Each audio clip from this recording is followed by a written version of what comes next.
Hello friends, Anusha fabric വേൾഡിലേക്ക് സ്വാഗതം. അതുപോലെ തന്നെ തയ്ച്ച് എടുത്തിട്ടുള്ള ഒരു നെക്കാണിത്. ഫ്രണ്ട് നെക്കിൽ ഒരു ചെറിയ വി ഡിസൈൻ കൊടുത്തിട്ടാണ് ഫ്രണ്ട് നെക്ക് റെഡിയാക്കിയിട്ടുള്ളത്. ബാക്ക് നെക്ക് വന്നിട്ട് റൗണ്ട് ഷേപ്പിലാണ് റെഡിയാക്കിയിരിക്കുക.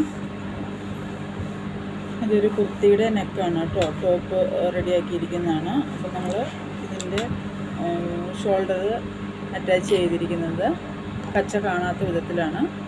അതുപോലെ നിങ്ങൾ ആദ്യമായിട്ട് പഠിക്കുന്നവരും കുറച്ചൊക്കെ അറിയുന്നവരും ഇത് മെത്തേഡിൽ സ്റ്റിച്ച് ചെയ്ത് പഠിക്കുക. അപ്പോൾ നിങ്ങൾക്ക് കൂടുതൽ ഫിനിഷിങ്ങോട് കൂടിയിട്ട് തയ്യൽ ചെയ്യാനായിട്ട് സാധിക്കും. പുതിയ വീഡിയോയുമായി നമുക്ക് അടുത്ത വീഡിയോയിൽ കാണാം. Okay, thank you.